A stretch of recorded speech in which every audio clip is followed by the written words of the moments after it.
I'm Maya from New Orleans. Please like and subscribe to For Eve. I lived in an old house with Dad, who worked as a potter. Mom left us when I was 4 to make it as a big movie star and never came back. With gorgeous hair and porcelain white skin, I looked exactly like her, and no one believed my dad and I were related, especially our nosy neighbors. Once when I was 6, Dad got a big order from the city. He worked all night to make all 20 vases. I was admiring them when I accidentally knocked them off, shattering them to pieces. I'm so sorry, Dad. I didn't do it intentionally. It's okay, Maya. Don't worry. I'll make new ones. But Dad couldn't make them in time, and he lost the order. He was devastated. Things got worse when the police knocked at our doors later that night. Our nosy neighbors heard the crashing sound and thought I was in trouble. Dad tried to convince them, but they only left when I showed them my birth certificate. I begged Dad to give the neighbors a piece of his mind, but he was a softie. They're just concerned. No, they're crazy. Things didn't change much even as I grew up. We struggled with money, but I was happy as long as I had my dad. On my 10th birthday, Dad took me to a mall and asked me to buy whatever I wanted. I saved it for your birthday, dear. You deserve it. But Dad, I don't want anything, and we could use this money. But he was dead set that I should buy something. I walked in, but the store manager refused to let Dad get in. You won't be able to afford anything here. Why not? We have money, and we're here just like everyone else. The manager made a face and refused us straight to our faces. Eventually, Dad gave in, and we left. It was humiliating. That day, I decided I'd never let anyone bully us like that. Soon after, I got into boxing, and by the time I was in 12th grade, I was the toughest girl in my class, and I started participating in all the major competitions around town and aced them all. One time during practice, I felt a sharp pain in my hand. Dad took me to the doctor, who confirmed I had a minor sprain and needed some rest and medicine. But Dad looked extra worried. Dad, relax. It's just a small sprain. It's not that. Your mom called this morning. She wants you to complete your school year with her. What? No way. She never looked back once, and now it's too late. This is only temporary till I look for a job. I don't even have the money to buy your meds, and you'll be starting college soon. I'll work hard and win a scholarship. I'm good at what I do. Please don't send me away. But I knew Dad had made up his mind when the next morning a big car arrived in front of my house with Mom in it. When she saw me, she hugged me tightly. Oh, my sweet Maya. You're all grown up and so pretty, just like me. I pulled myself away as Mom smiled at me. It was the first time I'd seen her after so long. If not for her movies, I would have never recognized her. I am nothing like you. And please, don't think that I'm happy to do this. As long as I have you. Mom got her staff to pack my stuff, and I was ready to move within minutes. I was still unsure if this was a good idea, but Dad promised he'd get me soon and we'd be together again. So I left him with a heavy heart. The next few days in Mom's mansion were a nightmare. I wanted quiet time away from her, but she was stuck to me like gum in your hair. I was forced to take long walks with her and go on unnecessary shopping trips. And then one day, she changed my entire wardrobe. Where's all my stuff? Your old stuff was rotten, so I threw it away. But those things were important to me. Dad gave me those things. I want it back. You're my daughter. I can't let people see you as a poor girl anymore. So, that's what it's all about? That's why you took me away from Dad? Stop twisting my words. I was just too angry to hear her out and slammed the door shut on my way out. Every passing day I spent there made me miss Dad even more. But he spoke to me whenever he could, and I was happy. When Mom told me I'd start school soon, I couldn't be more excited. Anything to get away from her would work. On the day I was supposed to start school, I woke up late to my mom screaming at someone. I went down to see it was the cook, and a boy stood next to him holding a bagel. How dare he steal from our kitchen? But I found this in a pile of food you were throwing away, ma'am. I'm talking to your father. If your son does this again, I'll fire you. They nodded and left.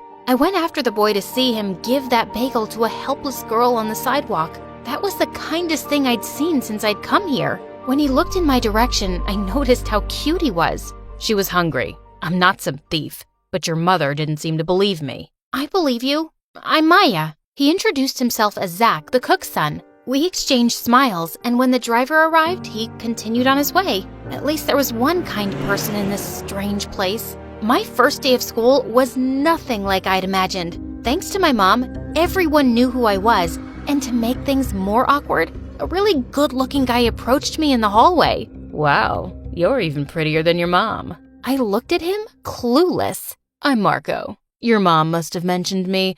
She's best friends with my parents. Nope, doesn't ring a bell. I started walking to class, but Marco stopped me again. I wasn't done talking, princess. Too bad. I was, and I'm late for class, Franco. Marco. Don't care.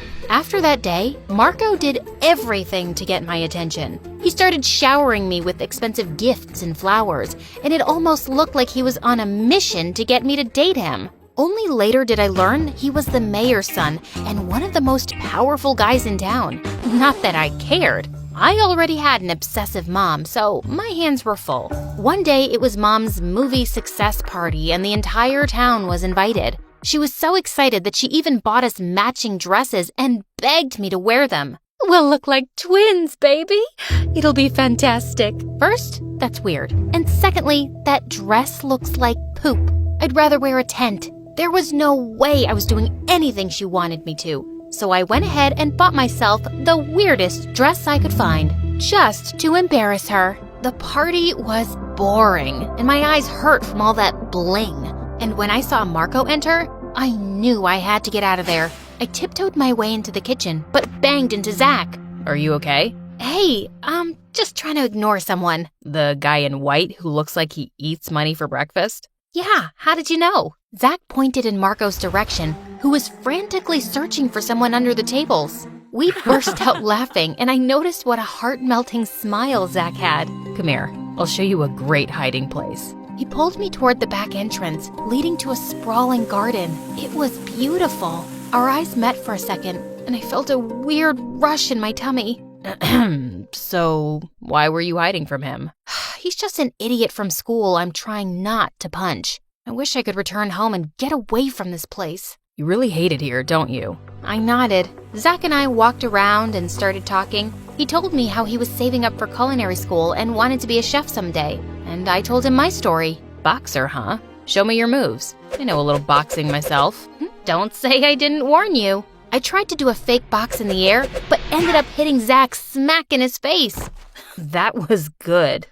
Ow. Oh my God, I'm so sorry. Are you hurt? As I tried to check for any broken bones, Zach moved in closer and tucked my hair behind my ears. I felt my knees go weak. Better. His eyes caught my attention because they were a gorgeous shade of green and could make anyone swoon. I wasn't paying attention when I noticed a flash from the corner of my eye, and then 100 people started taking pictures of us. I turned to run, but saw Mom staring at me with eyes blazing like fire. It's bad enough that you're dressed like a joker, and now you're flirting with the help? His name is Zach, and he's my friend. That looked more than friends. You embarrass me, Maya. Why don't you just abandon me then? You're good at that. Mom and I got crazy on each other, and the party fell silent. You rude child. I saved you from your pathetic father, and this is how you repay me? Mom reached for me, but she tripped over a rock and fell into the life-sized fountain. Her makeup washed off her face, and she looked like a zombie. I knew I'd taken it too far. I stepped forward to help her, but Marco reached before me and helped her out. I apologized to Mom the following day, but she ignored me. Zach and I were all over the news, and as a result, his dad was fired and they left. He was my only friend here, and I missed him so much. With Dad not responding to me either, I was left all alone. Soon after, Marco and Mom started working on a movie together because Mom recommended him. It was bad enough I had to deal with that fame-hungry, good-for-nothing brat in school, and now he was always at home. A week before my 18th birthday, I was already feeling low, so I decided to treat myself to some ice cream. But while I was walking back home, I saw a hooded figure following me. "Come out, you jerk! What are you hiding your face for?" I was all set to knock his teeth out when suddenly the guy came forward and revealed his face. Zach! Oh my God, you got me there for a second. Sorry, didn't mean to scare you. Scared my butt? Why are you following me? I work in a store nearby. I saw you come in, and I just had to talk to you. Maya, your mom is hiding something from you. Zach told me that when he was fired, he'd gone back to collect his check when he heard Mom talking to someone over the phone. She said something about a big deal, and Marco is involved too. Just check her office. No wonder that jerk is always home. And he's also involved in her new film. What could this be about? I don't know, but it's something big. Thanks, Zach. I always knew my mom was up to something. Maybe it's time I got my answers. One more thing. Zach moved closer and kissed me lightly on my forehead. Please be careful. I like you a lot, in case that wasn't clear. I thought I'd lost my chance after that black eye I gave you, but I'm glad to know I didn't. Before leaving, I pulled Zach in for a magical kiss, and then I started with my secret mission. But I had no idea what I was looking for or where I would find it.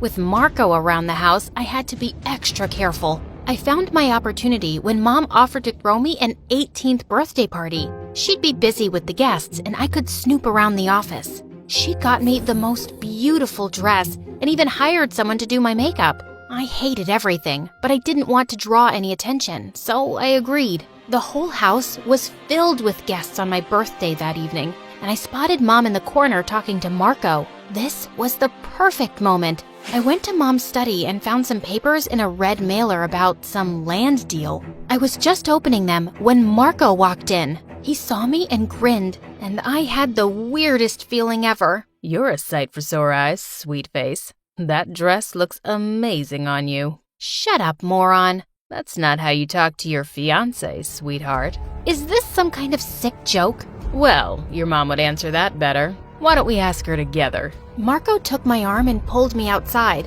When Mom saw that, she came rushing and pushed him away. What are you doing? Just bringing the truth out. Mom, what's happening and what are these papers about? Mom looked at me in shock as the color drained from her face. Why don't I do the honors? Marco told me that Mom wanted to open a film academy, but had money issues, so his dad pitched in. In return, she promised them a role for Marco and our marriage. But now, she doesn't seem to believe me. Maybe she'll believe you. I looked at Mom in shock, and she stayed silent. She totally did it. What kind of mother are you? First you abandon me, then you take me away from Dad, and now you want to use me as bait? My beauty won't last forever, so I had to think for myself, and I don't regret it one bit. You will marry Marco, and that's final. Not without my approval. Don't forget, you signed over full custody to me. I turned around to see my dad looking angrier than ever. I rushed to him and hugged him tight. Dad, I'm so glad you're here. Maya, there's someone I'd like you to meet. We all turned around, and I was completely shocked to see Zach walk in. He told us how Zach had called him a few days back and told him I was in trouble. I was out of town to set up my pottery school. I wish I could have come sooner. You're just in time. As Mom and Dad argued, I walked up to Zach. Marco tried to butt in, but I kicked him so hard, I'm sure he'll limp for days. I took Zach's hand as he smiled at me. Thank you. You truly are amazing. Not half as amazing as you. I'm moving to Paris to study. Want to join? I'll follow you anywhere. Zach and I kissed as I said goodbye to this fake life forever.